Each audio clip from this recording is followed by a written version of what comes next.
J P. Nadda यांची मंत्रिपदी नियुक्ती झालेली आहे, त्यामुळे आता भाजपाच्या अध्यक्षपदी कोण असणार असा सवाल उपस्थित झालाय। भाजपाला नवं राष्ट्रीय नेतृत्व मिळू शकतं। जे.पी. नड्डा हे भाजपाचे राष्ट्रीय अध्यक्ष होते, मात्र त्यांची मंत्रिपदी निवड झाल्यामुळे त्यांचा कार्यकाळ सुद्धा संपलेला आहे। त्यामुळे आता भाजपाच्या अध्यक्षपदी कोण असणार या संदर्भात उत्सुकता आहे। तर कुणाला नवं राष्ट्रीय नेतृत्व मिळणार याकडे सुद्धा साऱ्यांचं लक्ष लागलंय।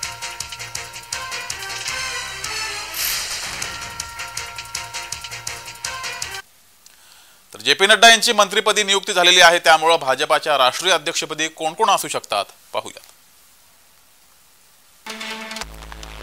विनोद तावडे हे राष्ट्रीय अध्यक्ष होऊ शकतात, त्यांची नावं चर्चेमध्ये आहेत। तसंच ओम माथुर, सुनील बन्सल आणि अनुराग ठाकूर यांची नावं ही चर्चेत आहेत।